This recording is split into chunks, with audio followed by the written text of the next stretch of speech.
आता बातमी आहे पंतप्रधान मोदींच्या सभेसंदर्भातली। पुण्यातल्या मोदींच्या सभेवर पावसाचं सावट दिसतंय। गरज पडल्यास मोदींच्या सभेचं ठिकाण सुद्धा अचानक बदललं जाऊ शकतं। नरेंद्र मोदी यांची सभा गणेश कला क्रीडा रंगमंच या ठिकाणी होण्याची शक्यता आहे। तर याआधी नरेंद्र मोदी यांची सभा एसपी कॉलेजच्या मैदानावर होणार होती, मात्र सभेच्या ठिकाणी चिखल झालेला आहे, त्यामुळे या सभेचं ठिकाण बदललं जाण्याची दाट शक्यता आहे। सभास्थळी चिखलाचं साम्राज्य आपण बघतोय।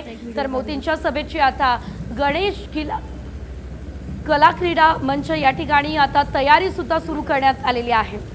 चिखलाचा एक व्हिडिओ काढू दे।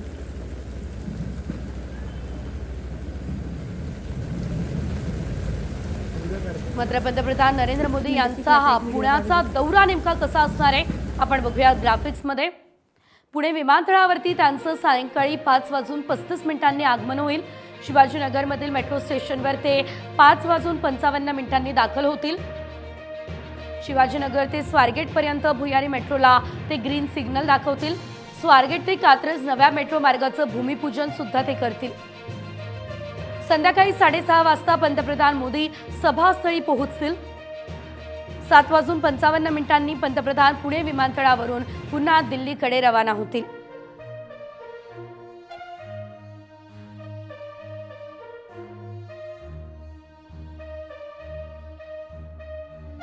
तर गरज पडली तर मोदींच्या सभेचं ठिकाण आता बदललं जाणार आहे। ही मोठी बातमी आपण बघतोय। पंतप्रधान मोदी यांच्या सभास्थळी मोठ्या प्रमाणात चिखल जमा झालेला आहे। गेले 2 दिवस पुण्यामध्ये जोरदार पाऊस होतोय, त्यामुळे या संपूर्ण परिसरामध्ये चिखलाचं साम्राज्य बघायला मिळतंय। त्यामुळे अचानक पंतप्रधान नरेंद्र मोदी यांची सभास्थळ जे आहेत ते बदललं जाण्याची शक्यता आहे।